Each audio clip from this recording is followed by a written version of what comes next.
Recentemente, o cardeal James Gibbons, de Baltimore, falando em Milwaukee, teve nova ocasião de exprimir as suas velhas simpatias pelo movimento operário. Foi com efeito Gibbons quem, à frente do episcopado dos Estados Unidos, pediu a intervenção do Papa em favor do reconhecimento das organizações operárias, explicando ao Vaticano a necessidade destas, quando, há uns 30 anos, os bispos do Canadá condenaram a Sociedade dos Cavaleiros do Trabalho, Knights of Labor. E agora, respondendo a uma pergunta, o mesmo cardeal declarou: desde 1887 que defendo as uniões operárias. Os trabalhadores têm o direito absoluto de se organizar. Têm, do mesmo modo que os capitalistas, o direito de cooperar com seus camaradas para essa mútua vantagem. Se fixarmos a nossa atenção sobre aquela data, a 1887, mais corajosa e rara nos parecerá a atitude deste príncipe da Igreja. 1886 foi, nos Estados Unidos, o ano dos grandes e enérgicos movimentos proletários em favor das 8 horas de trabalho, conquistadas por meio da ação direta dos Knights of Labor e das massas, e em 1887, após um processo iníquo e falseado. Como reconheceu depois o governador do estado, foram condenados em Chicago, inocentes do crime alegado, 8 militantes anarquistas. 5 à morte e 3 a longos anos de presídio.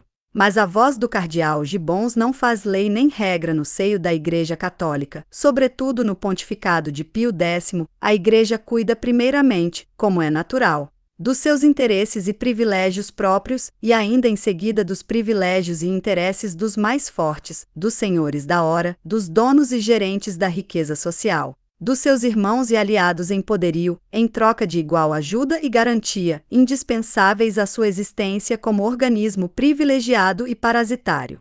Como faz notar o jornal que nos informa, Deus está sempre com os batalhões mais fortes, dito atribuído a Napoleão, e com os servos de Deus sucede ordinariamente o mesmo.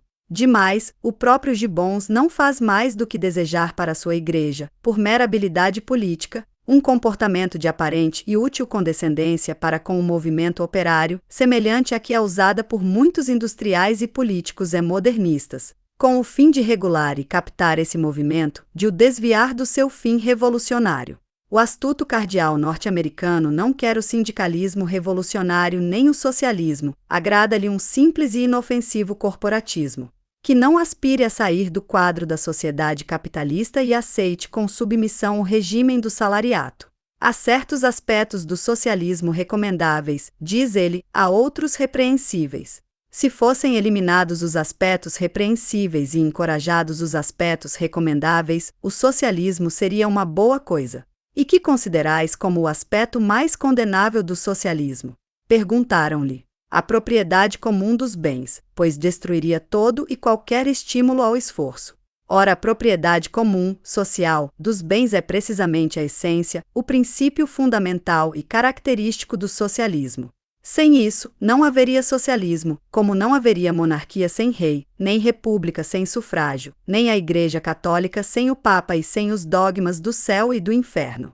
As escolas socialistas variam quanto aos métodos de ação, quanto à organização política da sociedade futura, quanto aos modos de agrupamento e até de produção e distribuição das riquezas, mas deixariam de ser socialistas se repelissem a socialização dos meios de produção e de transporte, a passagem da terra e dos instrumentos de trabalho do domínio privado para o domínio coletivo. Sem esse caráter essencial, seria inútil a própria palavra socialismo, que não teria definição específica, que não exprimiria novidade alguma. Um modo de combater consciente ou inconscientemente o socialismo consiste em lhe deturpar a significação e o alcance. Não temos visto chamar socialista a quem apenas faz parte de uma sociedade qualquer de beneficência ou de socorros mútuos ou se diz amigo dos pobres. Numa velha revista de educação popular que temos presente, vem esta inesperada definição do socialismo considerado como um simples sistema de filosofia abstrata. Esta doutrina, considerando o homem como nascido exclusivamente para a sociedade, quer que ele refira todos os seus atos ao bem geral. É a supressão completa do indivíduo em proveito do corpo social. Outrem poderia definir assim o altruísmo, o cristianismo ou qualquer outra filosofia social parecida. falseado ou amputado o socialismo, pode qualquer patrão, governante, imperador, cardeal ou papa dizer-se socialista, mais socialista que ninguém, continuando embora a pensar e a agir como dantes.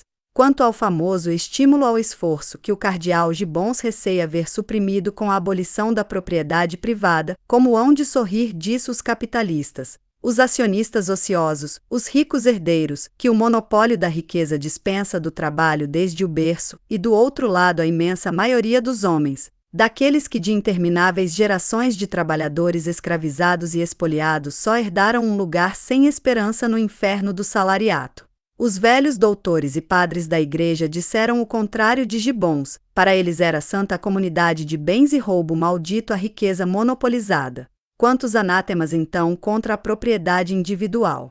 Mas era tudo platônico, sentimental, idealista. Entretanto, a Igreja ia ganhando e retribuindo o apoio dos ricos e dos imperadores, ia conquistando ela própria o poder político e econômico. E os senhores e reis que a sustentavam afrontavam alegremente aquela decantada dificuldade de entrar no céu, superior à que teria um camelo ou um calabre. De passar pelo fundo de uma agulha que, em sua intenção, a Igreja fabricara, porém, de colossais dimensões.